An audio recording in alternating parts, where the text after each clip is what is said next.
함께 하나님의 말씀 보겠습니다. 하나님 말씀 창세기 1장 1절에서 5절, 14절에서 19절 말씀 되겠습니다. 함께 우리 같이 봅니다. 창세기 1장 1절에서 5절과 그리고 14절에서 19절 말씀 함께 우리 교독해서 같이 읽도록 하시죠. 제가 1절을 보겠습니다.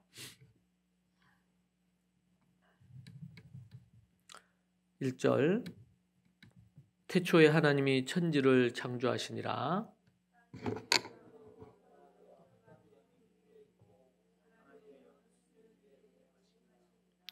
하나님이 이르시되 땅에 빛이 있으라 하시니 빛이 있었고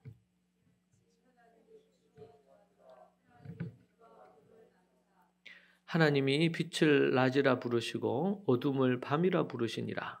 저녁이 되고 아침이 되니 이는 첫째 날이니라. 14절을 여러분 읽으십시오.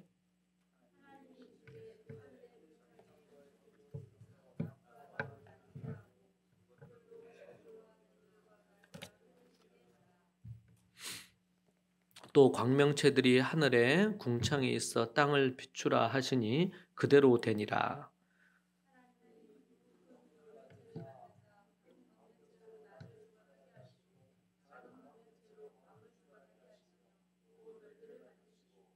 하나님이 그것들을 하늘의 궁창에 두어 땅을 비추게 하시며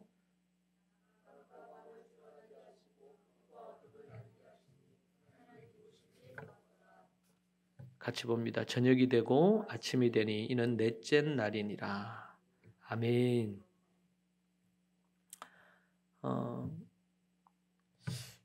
벌써 2024년 1월이 다 지나고 이제 2월이 되었습니다. 오늘이 2월이 되고 나서도 이틀째 날입니다.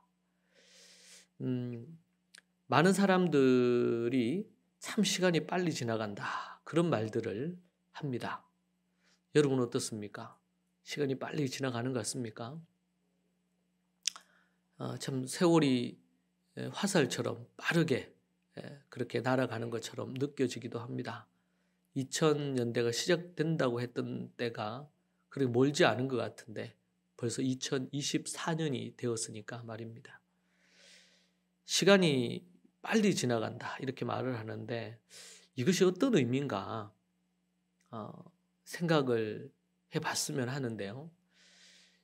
시간이 빨리 지나간다 그럴 때 우리가 신앙생활과 연관해서 생각할 때도 좀 뭔가 좀 빠르게 급하게 지나가는 이런 느낌 때문에 신앙생활을 할 때도 조급함이 좀 생기는 것 같아요.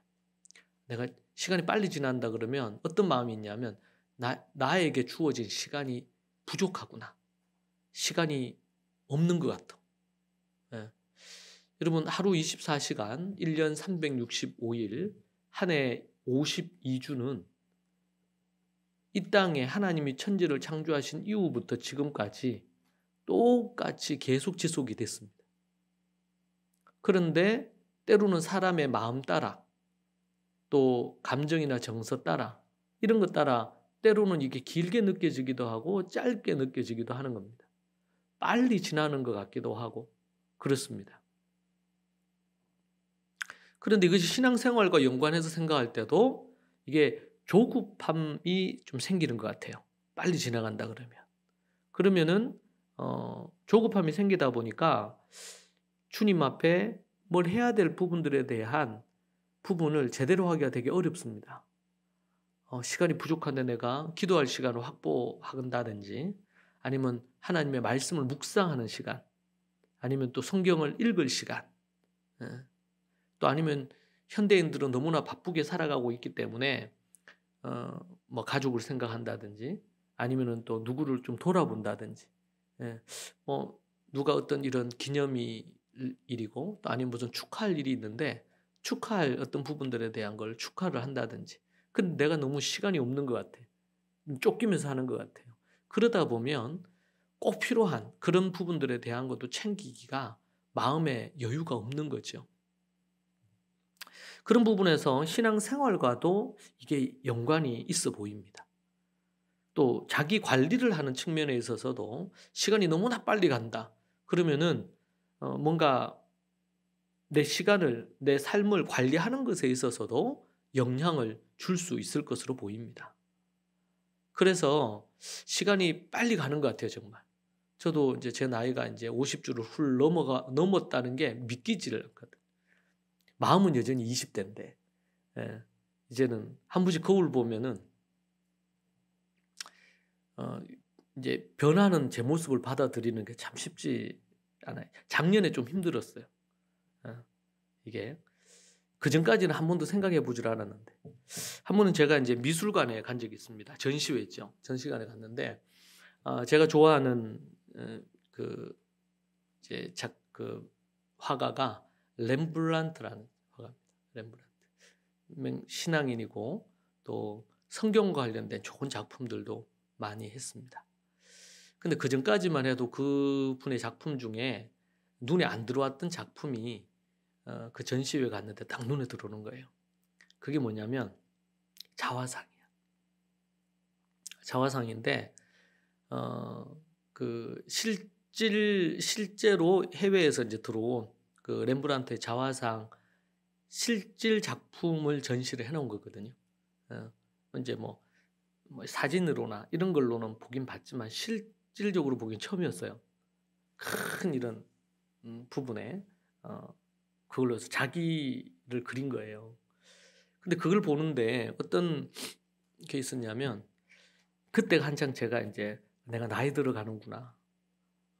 나도 늙어 가는구나. 뭐 이런 것에 이제 저 자신을 보면서 많은 생각을 할 때야. 근데 그 렘브란트의 자화상을 보는데 어떤 마음이 들었냐면 그 유화로 그린 거였거든요. 그런데 렘브란트가 나이가 든 자신을 그렸어요. 그러니까 그때 그 나이 때 그림을 그렸겠지. 근데 그 그림을 그렸는데 그 유화니까 특별히 그 얼굴에 표현을 하는데 참 너무 리얼하게 표현을 했더라고. 그러면서 이 화가가 자화상을 이렇게 그리면서 늙어가는 자신의 모습을 얼굴부터 해서 그릴 거 아니에요. 머리부터를 쭉 그리는데 어떤 느낌이었을까, 그 느낌이. 이런 생각이 불현듯 드는 거예요, 그 작품을 보는데. 그래서 그 작품 앞에 한참 서 있었어요.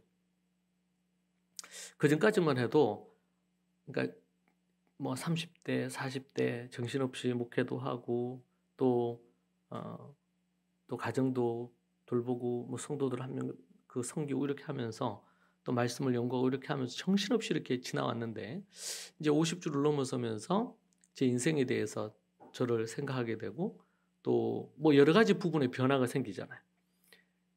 그랬는데 그 작품을 보는데 이제 렘브란트 작품을 보는데 좀 힐링이 됐어요. 렘브란트가 어떤 생각을 했을까? 왜냐면 그 붓터치가 얼굴에 그 터치한 붓터치가 되게 늙어가는 자신을 잘 표현한 거예요. 그냥 젊었을 때 어떤 그런 얼굴에는 피부나 이런 표현이 아니고 그 유화로 터치한 그 모습이 너무나 리얼하게 보였어요. 그전까지만 해도 뭐 그런 자화상을 보긴 봤지만 그렇게까지 안 다가왔는데 다가오더라고요. 여러분 한 뭐 이 세대마다 다르지만 보통은 이제 50세에서 60 사이에 대부분 예전엔 다 사망했거든요. 그래서 결혼해서 이제 뭐 20대 예전엔 일찍 결혼해서 20대 초반 늦어도 20 중후반에 결혼해서 자식을 낳고 그리고 이제 30대 보내고 40대 보내고 그러면 이제 50대가 되면 이제 노인이야. 그러고 나면 60이 되기 전에 죽잖아요. 그러니까 뭐 좀 더 그거 살면 한 65세. 그래서 이제 60세 내지 65세 은퇴하고 나면 은퇴 이후에 사람이 몇 년 더 살지 않고 죽어요. 그래서 은퇴가 있었어요, 예전에는. 근데 지금은 이제 그렇지 않잖아요. 지금은 최소 이제 100년을 살아요. 그리고 앞으로 우리 이제 자녀 세대들은 최소 한 150년까지 살 거야. 그러니까 이게 세월이 많이 이제 그렇게 된 부분이 있죠. 정말 지나가는 그 세월을 붙잡을 수 없는 것 같아요. 근데 이제 제가 작년 지나고 이렇게 지나면서 그래서 늙음과 관련된 책들을 많이 봤어요. 도대체 늙는 게 뭘까? 늙어간다는 게 어떤 의미일까? 누구나 늙어가잖아요. 그리고 누구나 죽음을 맞게 돼 있어요. 그 늙는다는 게 어떤 의미일까? 늙음은 어떤 의미? 성경에 보면 죽음이 하나님에게 기쁨이 된다 그러거든. 시편에 보면 죽음이라는 거, 믿는 자들이 죽는 것은 하나님에게 기쁨이라고 그렇게 얘기를 해요. 그래서 우리가 우리 인생의 이런 한순간 한순간을 그것이 어떤 의미인지 우리가 생각하며 살지 않으면 나중에 막 정신없이 살다가 어느 순간 스탑했을 때 삶이 허망한 느낌이 들 수 있는 것 같아요. 그것은 신앙인도 다르지 않고 동일한 부분이 아닌가. 문제는 그것을 어떻게 접근해 가는가. 내 늙음을, 세월이 빨리 흘러가는 것을 우리가 기쁨으로 이걸 받아들이고 인정하고 그렇잖아요. 저는 처음에 제가 늙는 게 받아들이기 어렵더라고요. 내가 늙고 있다는 걸 받아들이기 쉽지 않은 게 마음에서. 근데 조금 받아들인 것 같아요, 지금. 그리고 늙어가는 이 순간순간을 또 누리고 즐길 필요도 있겠다. 우리가 이제 질병과 노화를 구분할 필요가 있거든요. 나이가 들어가면서 생기는 이런 노화는 자연스러운 현상이에요. 근데 질병은 또 다른 부분이겠죠. 예. 노화되면서 이제 생기는 질병도 있을 수는 있는데. 자, 그래서 오늘 우리가 이제 이 시간을 느리게 가게 하는 방법. 시간을 어떻게 하면 느리게 가게 할 건가 그러면 그런 부분에 대해서 여러분과 또 얘기를 하려고 해요. 오늘 읽은 말씀에 보면 태초에 하나님이 천지를 창조하시니라. 그렇게 하면서 3절에 보니까 빛이 있으라 하시니 빛이 있었어요. 하나님 보시기에 좋았고 빛이 있으니까 어둠과 나뉘어지게 됐죠. 빛을 낮이라고 하시고 어둠을 밤이라고 했어요. 그리고 14절 이후에 보면 하나님이 하늘의 궁창에 광명체 둘이 있어 낮과 밤을 나누게 하라 하셨어요. 징조와 계절과 날과 해를 이루게 하셨습니다. 그래서 광명체들이 15절에 보니까 하늘 궁창에서 땅을 비추게 했고 두 큰 광명체를 만들어서 큰 광명체가 뜰 때는 낮이라고 했고 작은 광명체가 뜰 때는 그것을 밤이라고 했습니다. 또 별들을 만드셨어요. 그래서 해와 달과 별들을 만드시고 그리고 어떻게 해요? 이제 24시간이라는 시간이 이제는 그때부터 만들어지게 됐겠죠. 그러면서 우리에게 시간이라는 개념이 생긴 거예요. 하나님이 창조하신 이 세상 속에 그리고 해와 달과 별 이런 부분들이 하나님께서 두 광명체를 만드시면서 사람은 이 지구에 있는 우리는 낮과 밤에 대한 이해와 그리고 24시간 그리고 1년 365일 내지 66일 그리고 1년 52주 내지 53주 이런 형태로 이런 것들이 만들어지게 된 거죠. 하나님께서 시간이라는 부분들을 하나님은 시간에 매이지 않으시는 분이에요. 영원하신 분이에요. 그러니까 지구가 만들어지기 전에 해와 달과 별이 만들어지기 전에 하나님은 그 전에 존재하셨고 그리고 우리는 이러한 시간과 공간이라는 그 안에서 우리는 움직이고 살 수 있는 존재죠. 유한한 존재. 하나님은 무한하시고 우리는 유한하고 그런 부분에서 우리가 생각할 수 있습니다. 그리고 창세기에 보면 시간이라는 개념이 출발된 것을 볼 수가 있어요. 그래서 하나님이 만든 이 시간이 우리에게 때로는 빠르게 느껴질 때가 있고 때로는 늦게 가는 것처럼 느껴질 때도 있다는 거예요. 그래서 보통은 이런 나이에 따라서 이게 좀 달라지는 것 같아요. 여러분, 저희 어머니도 그렇고 어른들을 만나면 시간이 정말 안 간대요. 여기 있는 분들 대부분은 시간이 참 빨리 가죠? 정신없이 빨리 지나가는 것 같아요. 저도 그래요. 그런데 나이가 더 들면 시간이 정말 안 간대요. 너무 느리게 간대요. 빨리 갔으면 좋겠는데. 근데 그렇지 않더라는 거예요. 근데 여러분, 하나님이 만든 이 시간, 24시간이라 이 시간은 변하지 않잖아요. 그죠? 나이 들면은 뭐 48시간이 되고, 젊었을 때는 뭐 12시간이 되고 이런 게 아니잖아요. 똑같은 시간인데, 나이가 들수록 시간이 빨리 가는 느낌을 받게 되는 게 기본적인 거고, 또 뇌의 신경세포가 노화되면서 정보 처리 속도가 느려진다 그래요. 그래서 시간이 때로는 빨리 가는 시기가 있고 또 어느 순간이 되면 시간이 정말 안 가는 시기가 있다는 거예요. 이게 인간이 갖고 있는 뇌 신경세포에 의해서 정보 처리 속도에 의해서 이게 또 달라지는 부분이 있다고 학자들이 얘기를 했어요. 이 과학적으로 나름대로 일리가 있어 보여요. 또 기억의 강도 따라서 이게 또 달라지기도 한데요. 흥미롭게 기억에 남는 일들은 시간이 느리게 가는 것처럼 느껴지는데 그런 이유는 강한 기억으로 남기 때문에 늦게 가게 느껴진다 이게. 반면에 평범한 일들은 시간이 빨리빨리 지나가는 것 같아요. 그래서 사람의 어떤 그 기억에 주는 어떤 강도, 충격에 그거 따라서 이게 또 시간이 다르게 느껴지는 부분도 있다고 합니다. 무언가를 주의를 집중해서 뭔가를 막 이렇게 할 때 그 주의 집중력이 높은 상태가 되면요. 시간이 느리게 가는 것처럼 또 느껴진대요. 이것은 주의 집중력이 높으면 현재에 집중하고 있기 때문이고 시간의 흐름을 잘 인식하지 못하기 때문에 빠르게 지나가는 것처럼 느껴지는 거예요. 근데 주의 집중력이 낮은 상태가 되면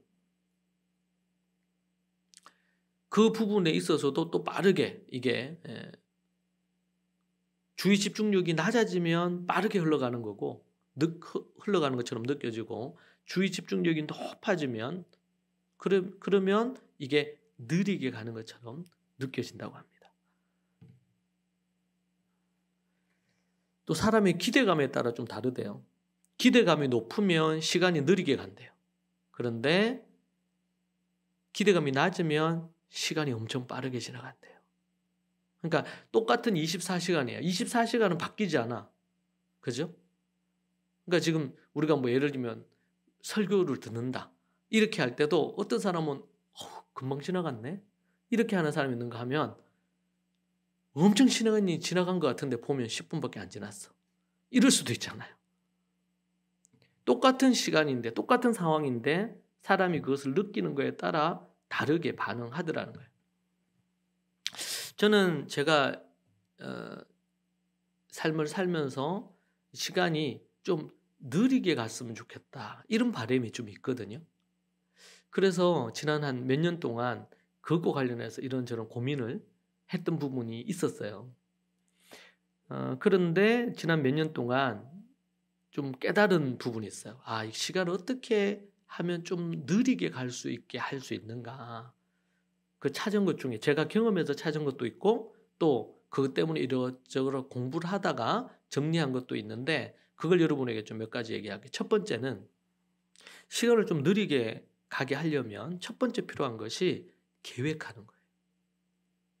매일 아침에 일어나서 오늘 하루를 만약에 간단하게라도 계획을 한다면 오늘 해야 될 매우 중요한 일, 뭐 일상적인 일 말고 뭐 직장 가서 해야 되는 늘 똑같은 일 말고 그 외에 꼭 해야 될 일들이 있을 수 있잖아요. 여러분 그걸 한 3개에서 5개만 적고 시작하는 하루와 그렇지 않고 허겁지겁해서 정신없이 이렇게 지내는 하루는 시간의 속도가 다르대요. 이건 제 개인적으로도 경험하고 있는 거예요. 계획을 했던 날과 그렇지 않는 날은 참 많이 달라요. 계획한 날이 훨씬 더 길게 느껴집니다. 그리고 시간이 정말 많이 지난 것 같은데 여전히 아직 점심때가 안 됐어. 뭐 이럴 수 있어요. 여러분 똑같이 직장에 가서 일을 하는데도 직장에 가서 일을 하는데 그 업무에 대한 뭐 회사에서도 그렇고 뭐 내가 사업을 하더라도 그렇고 그걸 계획해서 일상을 똑같은 일을 하더라도 계획을 한 것과 그렇지 않는 거에는 차이가 나요. 내가 오늘 어디 가서 누구 거래처의 어느 사장님을 누구 김 사장을 만났을 때 어떤 대화를 나누고 만났을 때 어떤 대화를 또 할 건지 뭐 안부를 내가 좀 묻겠다든지 아니면 또 실질적인 어떤 사업 관련해서 얘기를 해야 되는데 얘기할 때도 어떤 얘기를 할지 기승전결을 갖고 만나는 것과 그렇지 않고 그냥 만나서 이 얘기를 해야 되겠다 이렇게 해서 만나는 것은 다른 거죠. 계획을 하게 되면 그 순간이 되게 길게 느껴집니다. 짜임새 있어져요. 공부하는 학생들도 그렇죠. 내가 아침에 몇 시에 일어나서 몇 시에 뭘 하고 어떻게 하고 뭐 주말에는 내가 어떻게 하고 이걸 계획을 세워서 그때 그것에 맞추어서 하고 계획을 세워서 할 때에 좀 더 구체적으로 뭐 어떤 과목을 내가 어떤 교재에 어디 몇 페이지부터 몇 페이지까지 하려고 해봐야 되겠다. 이렇게 계획을 해서 한 것과 그렇지 않고 무턱대고 하는 건 다른 거예요. 시간의 차이가 나는 거예요. 똑같은 시간인데 내가 느끼는 시간의 감도가 다른 거죠. 시간이 느리게 가게 되고 여러분 느리게 가면 여러분 우리 야구 선수 야구를 하는데 여러분 그때 공이 딱 들어오는데 그것을 배트로 친다 그럽시다 타자가. 그런데 이게 느리게 간다 그러면 어떻게 돼요? 느리게 가면 공을 맞출 가능성이 훨씬 더 높겠죠. 예. 느리게 온다 그러면 맞출 가능성이 있잖아요. 시간이 딱 멈춰지는 듯한 느낌이 들면 계획할 때 시간을 이게 밀고 당길 수 있는 이런 감각을 가지게 돼요. 계획하게 될 때. 그리고 계획을 하면 계획한 대로 내가 이걸 했는지 체크를 하게 되잖아요. 그리고 100% 내가 계획한 대로 됐는지 아니면 한 70% 됐는지 아니면 내가 잊어버리고 이때는 계획만 해놓고 아예 그거 생각 안 하고 지냈을 수도 있잖아요. 그죠?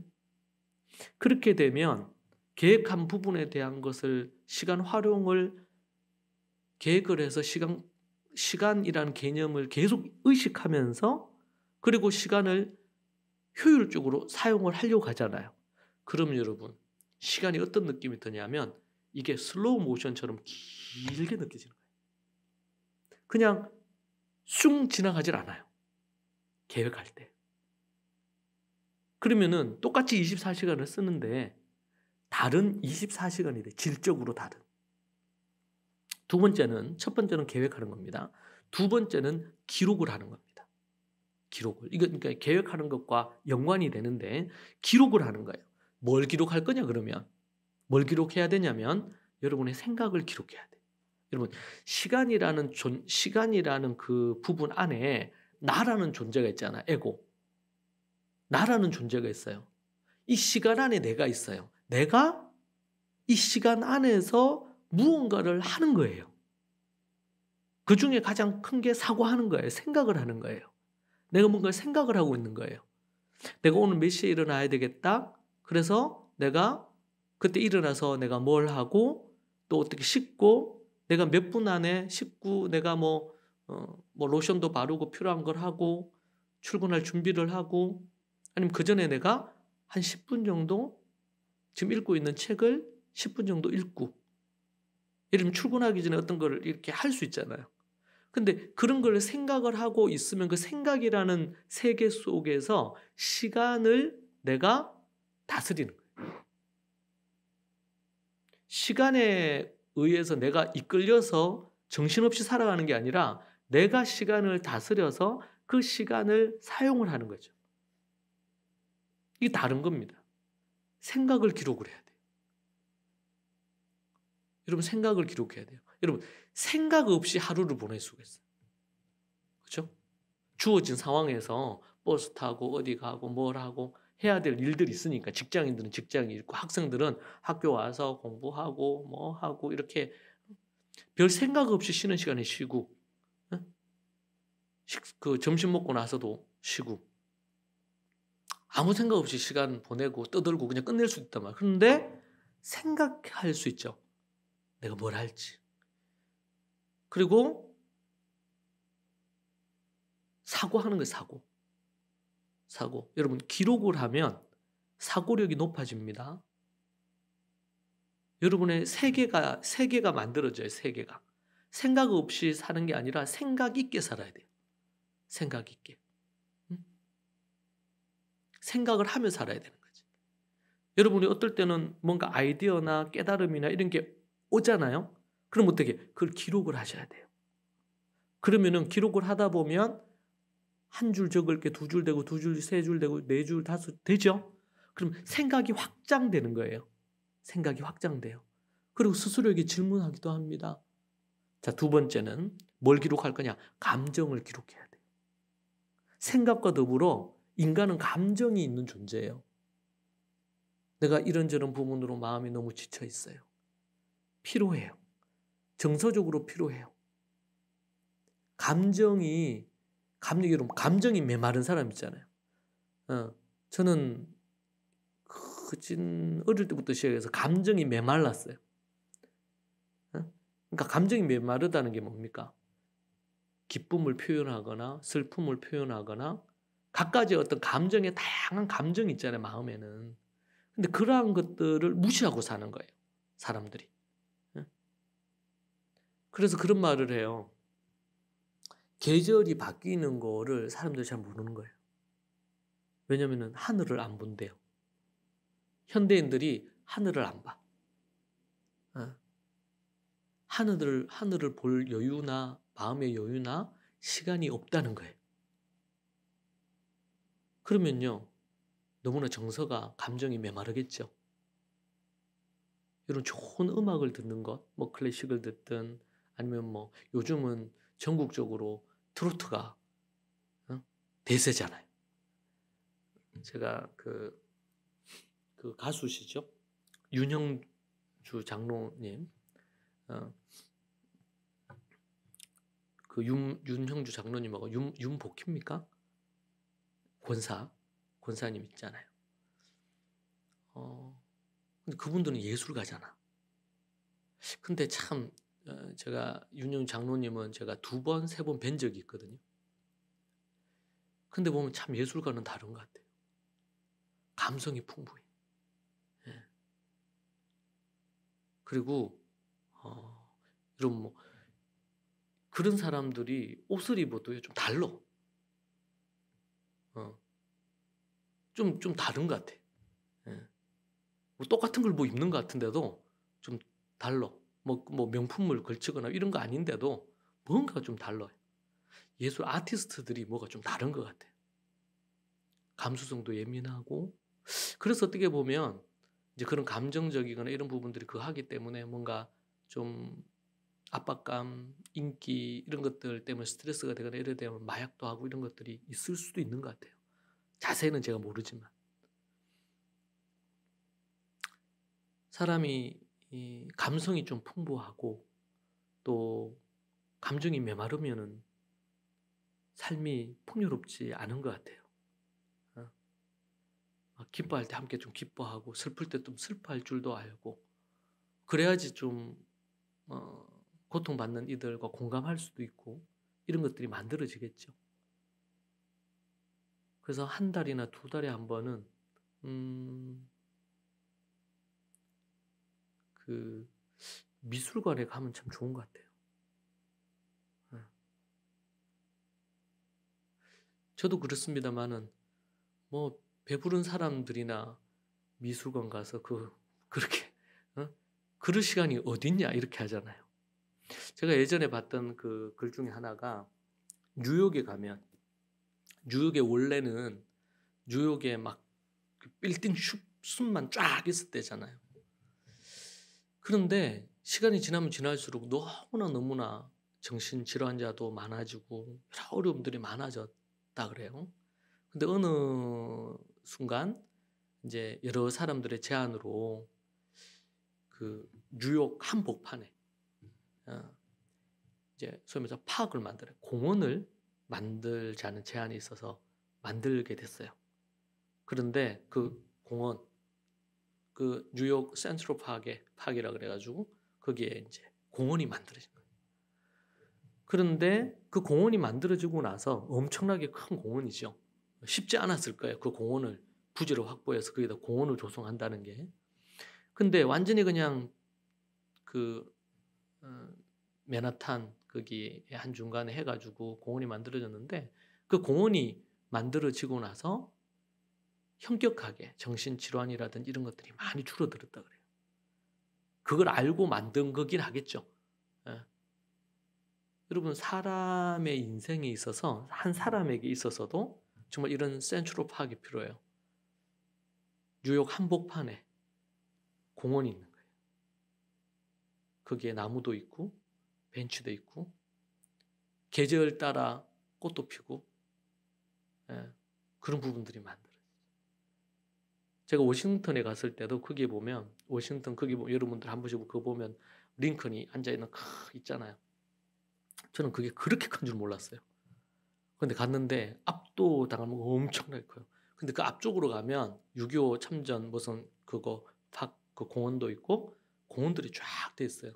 유럽도 그렇지만 미국도 그렇고 우리는 워낙 우리나라가 땅덩어리가 좁기 때문에 그런 것들을 만드는 것은 사치처럼 느끼죠. 사람이 살 곳도 없는데 그런데 한 사람의 인생에 있어서 정말 파악은 정말 중요한 것 같아요. 그게 어떤 거냐면 이제 미술 작품을 본다든지 뭐 제가 이렇게 얘기한다고 제가 뭐 미술 작품에 조예가 있는 건 전혀 공부는 한번 해보고 싶어요. 근데 최근 들어서 그때 지난번에도 한번 얘기했던 것 같은데 제가 이제 주로 제 취미 그럼 주로 이제 말씀 보고 기도하고 이게 취미잖아요. 찬송. 근데 나이가 들면 들수록 취미가 필요하더라고요. 뭔가 좀 어떤 형태로든 간에 압박감에서 한순간이라도 이렇게 벗어나서 여유를 가질 수 있는 그게 어떻게 보면 파악이겠죠. 도시에는 공원 같은 거. 그 공원이 있을 때 사람은 숨 쉴 수 있단 말이에요. 사람이란 존재가 산업사회 때처럼 계속 24시간 잠만 자고 일만 하는 기계처럼 돌아갈 수 있는 게 아니거든요. 공부하는 학생들도 계속 눈 뜨고 있는 동안 공부만 하는 것으로 해서 공부만 기계처럼 할 수 있는 존재가 아니잖아요. 인간이라는 존재가. 그런 부분에서 예술은 참 의미가 있어요. 그래서 미술관에 가서 그거 해도 되고 아니면은 그림을 그려봐도 좋을 것 같아요. 뭐 우리가 지금 뭐 화가가 안 될 거면 기대 수준 확 낮춰가지고 그냥 이상하지만 그림을 그려볼 수도 있겠죠. 글을 써볼 수도 있고 때로는 좋은 뭐 안 되면은 좋은 미술 작품이 있는 간단하게 해설해 놓은 책을 보는 것도 도움이 되겠죠. 우리가 이제 틈나면은 그냥 스마트폰만 보고 있는 것만큼 불행한 인생은 없는 것 같아요. 감정을 돌아볼 수 있는. 근데 그것을 아주 손쉬운 건 뭐냐면 펜만 있으면 적으면 돼요. 소위 말해서 그걸 감정 일기라고도 해요. 내 감정이 어떤가? 슬프구나. 제가 이제 저도 이제 나이가 들면서 갱년기라는 게 오더라고요. 지금 전혀 저는 한 번도 그런 적이 없는데 감정이 기복이 생기는 거예요. 그런 저 자신이 좀 받아들이는 게 쉽지가 않았어요. 그래서 그때 이제 하기 시작한 게 내 감정을 글로 표현해 보는 거예요.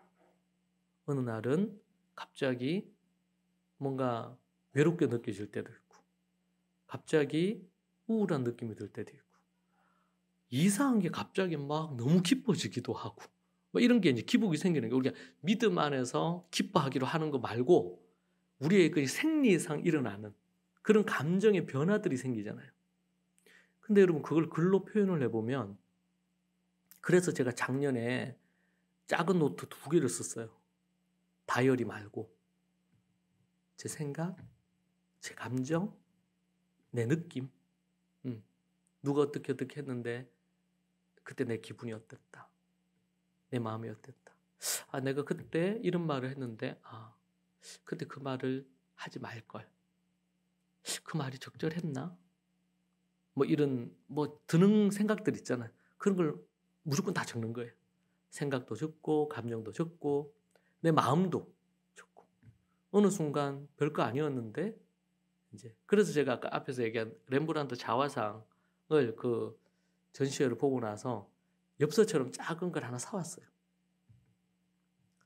왜냐면 그때 그걸 딱 보는데 제 마음에 하나님께서 저는 그런 걸 처음 경험했으니까 그냥 미술 작품을 보는데 제 마음에 하나님께서 위로도 해주시고 좀 힐링되는 느낌이 들었거든요.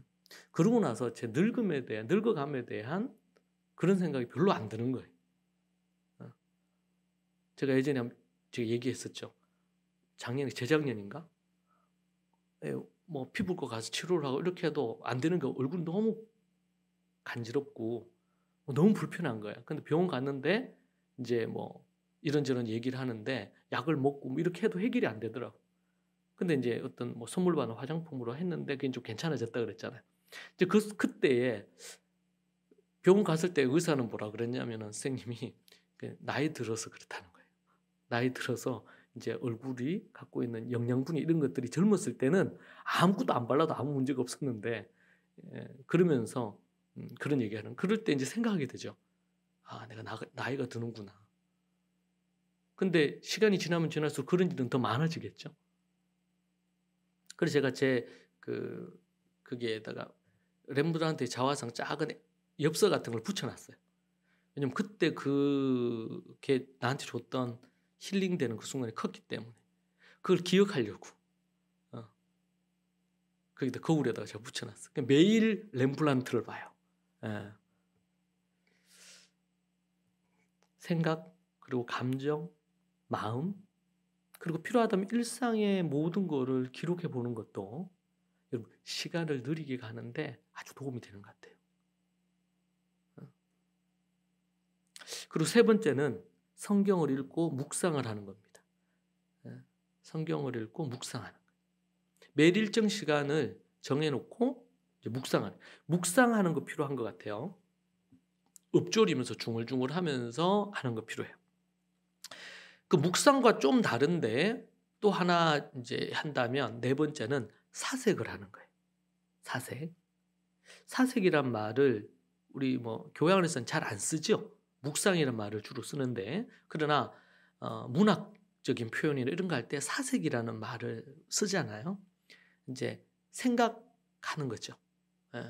생각하면서 어떤 주제에 대해서나 아니면 내 일상에 대해서나 이런 거에 대해서 하는 거예요. 앞에서 얘기한 것처럼 내가 늙어가는구나.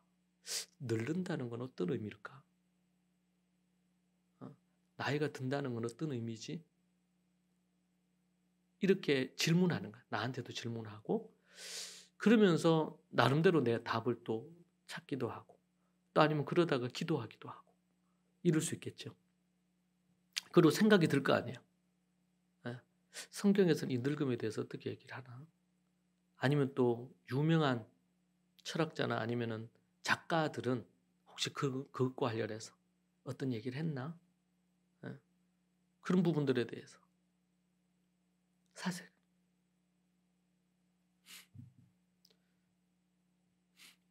이게 조금 묵상과는 조금 다른데 우리에게 말씀을 읽고 묵상하는 것뿐만 아니고 사색하는 그 시간도 필요합니다.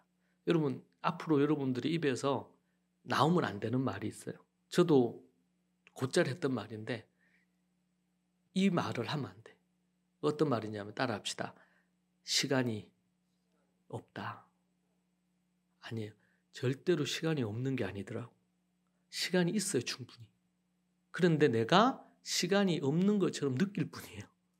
여러분 시간이 없어요? 아니죠. 하나님이 여러분 아침에 딱 일어나면 아니면 해가 지금 지고 나서부터 해가지고 하루가 시작되니까 24시간이라는 시간이 있잖아요. 그죠? 대답 좀 하세요. 24시간 시간이 있잖아. 그럼 그 중에서 여러분 한 7시간, 8시간 잔다 그럽시다. 넉넉 잡고 8시간 잔다 그러면 몇 시간 남아요?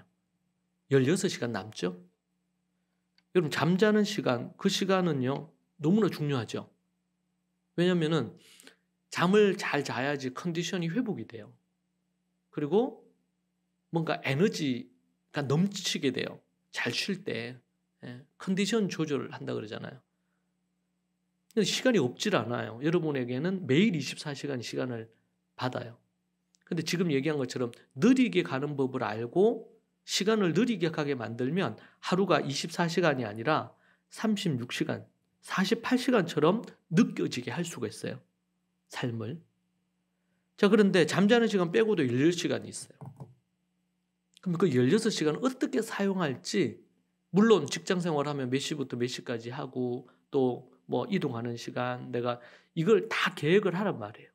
그 시간들을 뭐 그렇다고 너무나 막 타이트하게 계획을 해서 뭘 해야 되는 것처럼 느끼지 말고 그 시간을 우리가 물 먹을 때도 물을 그냥 목마르는 거 물 버컥버컥 마실 수 있는데 그러지 말고 물을 어떤 분은 얘기하더라고. 물을 좀 씹어 먹어보래. 물을 씹을 거 없는 것 같은데 물을 그냥 목으로 그냥 넘기지 말고 한번 씹고 넘기라는 거예요. 물도 잘못 먹으면 체한대요. 씹어서 넘기래요. 시간도 여러분 우리가 그렇게 해야 돼요. 시간은 더더욱 그렇게 사용을 해야 돼요. 결국 시간이 없는 게 아닙니다. 자, 앞으로 여러분들이 절대로 우리 입 밖으로 내지 말아야 될 거 시간이 없다라는 말이에요. 시간이 없는 게 아니고 시간이 있어요. 문제는 내가 더 중요한 일을 위해서 내가 어떤 것에 시간을 안 내는 것뿐이에요. 시간이 있는 거예요. 그런데 정말 필요한 부분에 내가 이 시간을 사용하는 거죠. 가계부 쓰듯이 시계부를 써야 된다 그랬죠. 계획하고 내가 잘 사용을 했는지. 시간은 금이에요. 그죠? 자, 그리고 이제 5번째는 하루에 한 가지씩 좀 새로운 것을 시도해 보는 거 필요하대요. 이것은 저도 이제 시도해 보려고 하는 건데 새로운 것을 시도해 보래요. 하루에 5분도 좋고 10분도 좋은데 새로운 것을 배우거나 이렇게 하면은 뇌가 자극이 돼서 시간의 흐름을 느리게 만든대요. 일상에 똑같은 것이 계속 반복만 되면 시간이 느리다는 느낌을 안 받는데 뭔가 새로운 걸 해. 하루에 10분을 해도 좋고 20분을 해도 좋아요. 그러니까 운동을 뭐 안 하던 사람이 내가 헬스를 끊었어. 일주일에 한 3일을 헬스에 가. 한 3, 40분 운동을 해. 아니면 1시간 운동해. 그렇게 하면은 새로운 뭔가가 내 삶으로 쑥 들어왔잖아요. 시간 안으로요. 그렇게 되면은 시간의 흐름이 다르게 느껴지는 거예요. 그래서 느리게 가는 느낌을 받는 거죠. 우리의 뇌를 새롭게 자극하는. 근데 나이가 들면 들수록 뭐 새로운 언어를 배우거나 새로운 뭔가를 또 배우거나 이렇게 하는 것이 삶에 활력도 주고 또 시간을 느리게 가게 만드는 그런 방법이 된다고 합니다. 자, 그리고 이제 6번째는 감사 일기를 쓰는 거예요. 하루에 한 가지도 좋고 3가지도 좋아요. 저는 이제 3가지 시작하게 되었는데 지금은 적게는 한 6가지, 많게는 한 10가지씩 매일 쓰는 것 같아요. 감사 일기를 이제 거의 만으로 지금 오늘 하면은 379일째 쓰고 있거든요. 감사 일기를 1년 넘게 379일째 이제 오늘 쓰면 378일째 썼는데 감사일기 쓰면서 얻은 유익들이 참 많은 것 같아요. 그런데 이게 하루 뭐 저녁 시간 아니면 잠들기 전에 쓰거든요. 처음 했을 때는 그냥 한 3개 정도 쓰자 이렇게 시작을 했는데 이게 이제 감사 일기가 된 거예요. 그냥 감사 말 그대로 막 감사 일기 3개 쓰는 거였는데 이게 이제 진짜 일기처럼 길어지기 시작하고 어떤 날은 그냥 한 페이지를 다 채울 만큼 그런 근데 그렇게 시간을 써도 한 10분이 안 걸려요. 감사 일기 3개 쓰면은요 1분이면 충분해요. 1분이면. 감사하는 마음은 삶의 만족도를 높이게 되죠. 그리고 시간을 의미 있게 사용하게 되는 계기가 돼요. 감사일기 자체가. 그러면서 자기를 반성하고 자기를 반추해보고 내가 오늘 좀 이런 부분은 아쉽다. 이런 부분. 여러분들이 혹시 오늘 하루 시간을 좀 낭비했습니까? 그럼 그것도 쓰시라고. 오늘 내가 이렇게 시간을 허비해버렸네? 낭비해버렸네? 왜 그랬을까?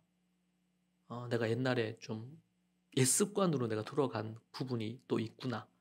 아니면 또 너무 피곤했구나. 아니면 내가 좀 마음에 최근에 어떤 일이 있었는데 내 마음에 좀 너무 무거운 짐이었는데 그 부담감이 내가 좀 뭔가 부담감이 심하면 우리가 좀 늘어지잖아요, 몸이. 뭐 그런 부분이 있었겠구나. 이러면서 그걸 쓰다 보면 자기 위로도 되고 자기 반성도 되고 또 자기 결심도 돼요. 예. 여러분 아무리 뭐 애들도 그렇지만 어른도 그렇고 내가 이런 거 이렇게 하면 안 되는데 근데 내가 연약해서 하루 종일 하면 안 되는 거를 쭉 했다 그럽시다. 그럼 그 다음 날도 계속 그걸 하고 싶어질까요? 아무리 막 나태하게 살아도 한 보통 인간이라면 한 2, 3일 그렇게 하고 나면 싫어요, 그게. 보통은. 이제 그렇게 안 하고 싶어지거든, 사람 마음이. 그리고 마지막 7번째로는 시간을 좀 느리게 보내려면 시간을 쪼개서 사용하는 게 필요합니다. 앞에서 계획하는 걸 얘기했는데 시간을 좀 쪼개보세요. 나누어 보세요. 공부하는 학생들에게 제가 3-3학습법 가르쳐줬어요. 1시간 동안 총 5등분으로 나누어가지고 3등분 또 3등분 아니 중간을 또 3등분 해가지고 총 5회 반복해서 하는 방법을 가르쳐줬는데 그게 매우 효과적이에요. 공부하는 부분에 있어서도. 그런데 이걸 이렇게 쪼개니까 똑같은 1시간인데 쪼개니까 어떻게 됩니까? 10분 내지 어떤 건 7분 이렇게 쪼개지거든요. 그러니까 이게 지루한 느낌이 안 드는 거죠. 그리고 뭔가 즐거운 게임처럼 그걸 할 수도 있어요. 만약에 어떤 일을 할 때도 내가 뭐 책을 볼 때도 제가 처음에 책을 이제 그냥 좀 읽어야 되겠다 이렇게 해서 읽었던 건 처음에는 무조건 10분 읽었어요. 10분. 10분을 넘기지 말자.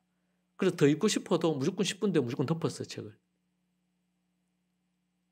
그런데 시간이 지나면서 그렇게 하고 나니까 10분이 20분 되고 20분이 30분 되고 그리고 어디를 움직일 때마다 그래서 이제는 뭐 차 몰고 다니는 것보다 걸어 다니는 게 더 좋아요. 걸어 다니면서 책을 볼 수도 있고 아니면 지하철 타고 다니면서 책을 볼 수도 있고 버스 타면 책을 볼 수도 있고 시간을 쪼개서 10분, 20분 아니면 5분 단위로 쪼개서 내가 뭔가를 계획하고 실행해 보는 거 아니면 또 도전해 보는 거 성경을 그냥 성경 읽을 때도 10분 뭐 이렇게 했는데 요즘은 이제 계속 그렇게 하다 보니까 읽는 속도도 좀 그냥 읽는데 그냥 빠르게 읽혀지는 거예요, 자연스럽게. 그러니까 이제 1분이면 웬만한 건 한 장 이렇게 하잖아요. 그럼 10분 읽으면 짧은 건 10장 정도로 읽는 게 어렵지 않게 돼요. 그러니까 쪼개서 뭔가를 하는 것이 우리에게 부담감도 확 떨어뜨리고 뭔가를 이룰 수 있는 또 그리고 또 성취감도 생기잖아요. 쪼개서 뭔가를 하고 나면. 이제 그런 부분들이 생기니까. 자, 한번 정리해 볼까? 7가지. 첫 번째 뭐라 그랬습니까? 첫 번째 계획을 해보는 거예요. 두 번째 기록하는 거예요. 생각, 감정, 마음, 일상 뭐든 다 기록해 보세요. 제 올해 목표 중에 하나가 기록하는 거예요. 작년부터 기록하기 시작했는데 올해는 더 많은 걸 기록하려고 그래요. 근데 기록하면서 얻는 유익이 참 많습니다. 세 번째는 묵상하는 거예요. 성경 읽고 묵상하는 거예요. 네 번째는 사색하는 거예요. 그리고 5번째는 새로운 것 시도하는 거. 예. 새로운 어떤 거 시도하는 거. 작은 것도 좋아요. 뭐 신문 읽기 이런 것도 괜찮아요. 네. 아니면 폰으로 해가지고 뭐 어떤 주제에 대한 주제를 정해놓고 뭐 관련된 부분. 그 제가 어떤 주제에 관련된 거 예를 들면은 뭐 노후, 뭐 제가 이제 논문 쓰는 게 목회자의 노후 문제 그 관련해서 관련된 기사나 이런 것들을 하루 5분에서 10분. 근데 여러분 그게 일주일이 되면 1시간 정도가 되잖아요. 그래 되면 전문가들이 쓴 글들을 최소 일주일이면 7편을 읽는 거예요.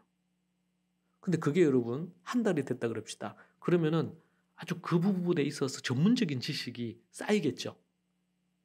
그러면 이제 유익이 있는 거예요. 자기 본인에게. 요즘은 뭐 배울 수 있는 기회가 너무 많으니까 유튜버도 있고 뭐 배울 게 많죠. 새로운 걸 뭔가 배우는 거. 그리고 6번째는 감사일기 쓰는 거. 7번째는 시간을 쪼개서 활용해보는 거. 여러분 그렇게 하면 여러분 시간이 여러분 현재보다 현저하게 느리게 갈 거예요. 그리고 느리게 간다는 건 단순히 뭐 늘어진다는 게 아니고 그 순간순간이 알차게 되는 것 같아요. 알찬 순간순간 그리고 그게 하루하루 그게 모여가지고 일주일이 되고 또 2주가 되고 한 달이 되고 지금 벌써 우리 1월달이 끝났잖아요. 그리고 2월달이 2일째 지나가고 있어요. 2월달이 29일까지 있는가 그럴 거예요. 29일. 아직까지 27일이 남았어요. 2월달. 여러분 그 시간을 조금 느리게 가도록 요 7가지 중에서 혹시 7가지 제가 여러분 소개했다고 7개 다 하라는 게 아니고 그 중에서 여러분 제일 좀 손쉽게 하고 싶은 거 있잖아요. 했으면 하는 거. 그런 거를 한두 개 뽑아가지고 여러분 한번 해보세요. 그러면 반드시 시간이 느리게 가게 될 거고 느리게 가는 그 시간을 여러분들이 딱 붙잡고 여러분들이 활용을 해서 하나님과의 관계를 증진시킬 수도 있고 여러분의 건강을 더 좋게 할 수도 있고 여러분의 감성을 더 풍요롭게 만들 수도 있고 여러분이 아니면 여러분이 하고 싶은 게 있을 수 있는데 내가 시간이 없다고 생각했는데 여러분들이 시간을 쪼개서 한번 해보세요. 그러면은 여러분에게 또 유익한 부분이 될 겁니다. 우리 그리스도인의 삶이 좀 여유 있고 풍요로워져야 우리가 그렇게 되어질 때에 서로가 서로에게도 성도들 간에도 선한 영향도 주고 또 안 믿는 우리 분들 아니면 직장 동료 뭐 여러 사람들이 있을 수 있잖아요. 지인들에게도 좋은 이런 영향을 줄 수 있겠죠. 그래서 여러분들이 주님 안에서 시간이 느리게 갔으면 좋겠고 그리고 주님 안에서 풍성한 그런 삶을 누렸으면 좋겠습니다. 기도하겠습니다. 하나님, 사랑하는 우리 귀한 성도들 한 사람 한 사람이 주 안에서 주님 때문에 우리 주님이 주신 이 시간을 느리고 알차게 잘 활용해서 하나님을 더 깊이 만나고 또 이 세상을 주 안에서 더 사랑하고 또 풍요로운 삶을 누리는 우리 믿음의 식구들이 되기를 소망합니다. 하나님, 우리의 마음과 생각과 정서와 모든 것의 주인 되시는 주님께서 우리를 이끄시고 인도해 주시기를 원합니다.